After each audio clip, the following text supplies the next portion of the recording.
Allez, tout de suite les audiences d'hier avec vous Maxime. On commence avec la mauvaise surprise ce matin au réveil pour TF1 puisque la chaîne est battue par France 2. Et oui, France 2 qui bat une nouvelle fois TF1 avec le téléfilm Ne m'abandonne pas avec Marc Lavoine, un téléfilm qui traitait d'un sujet très fort, celui des jeunes Français qui choisissent de se rendre en Syrie pour mener le djihad. 5 200 000 téléspectateurs et 20,5% de part d'audience, donc un véritable carton pour France 2. Et donc TF1 est deuxième avec la suite de la première saison des Experts Cyber qui continue de s'effriter au fil des semaines. 3 900 000 fidèles au rendez-vous et 15,7% de part d'audience avec un premier épisode à 4 200 000. Troisième place pour M6 avec Patron Incognito. Hier soir, c'était au tour de la directrice de l'enseigne de papeterie Bureau Vallée de se glisser dans la peau de ses salariés. Un score en hausse par rapport à la semaine dernière. 2 900 000 téléspectateurs et 11,8% de part d'audience, c'est-à-dire la meilleure audience de la saison pour l'émission. Et puis au pied du podium, c'est France 3 avec un nouveau numéro de Des Racines et des Ailes, le magazine de Carole Gessler qui se rendait sur les terres de Bretagne. 2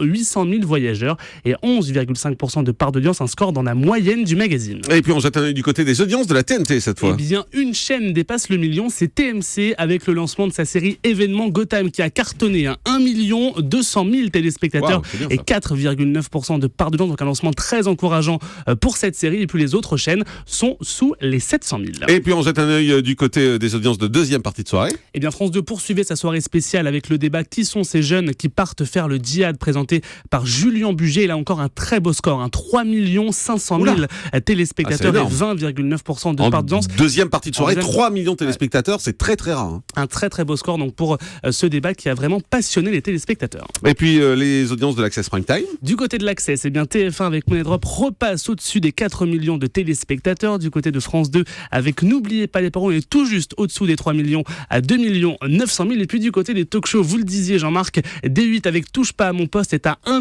700 000 téléspectateurs. C'est donc 3 fois plus que Canal+, avec le Grand Journal qui est à 578 000, qui continue de baisser au fil des jours. Et puis au niveau de France 5 avec C'est à vous, on est dans la moyenne à 1 100 000 téléspectateurs. Et puis comme on le fait régulièrement, on jette un petit coup d'œil du côté du prime time. Le plus tweeté hier soir, c'était c'était France 2 avec le téléfilm sur les djihadistes français Ne m'abandonne pas, qui a engendré plus de 3100 tweets par 1600 tweetos. Effectivement, donc on voit que quand les sujets sont polémiques ou quand les sujets concernent le sport, c'est vraiment la morale qu'on peut tirer de ces audiences de tweets qu'on vous donne depuis quelques jours maintenant. Le sport et les sujets polémiques, c'est ce qui fait le plus réagir sur les réseaux sociaux en toute logique. Merci beaucoup Maxime Rioux. Dans un instant avec Jérôme Ivaninchenko, on va revenir sur cet incroyable coup de tonnerre dans la succession de Jean-Luc Delarue. Elisabeth Bost, qui est son ex-compagne, a décidé d'attaquer en justice le mariage de Jean-Luc Delarue. Il s'était marié avec Anissa, vous vous en souvenez, quelques mois avant sa disparition. Eh bien, elle veut faire annuler ce mariage. Et derrière ça se cache bien sûr une histoire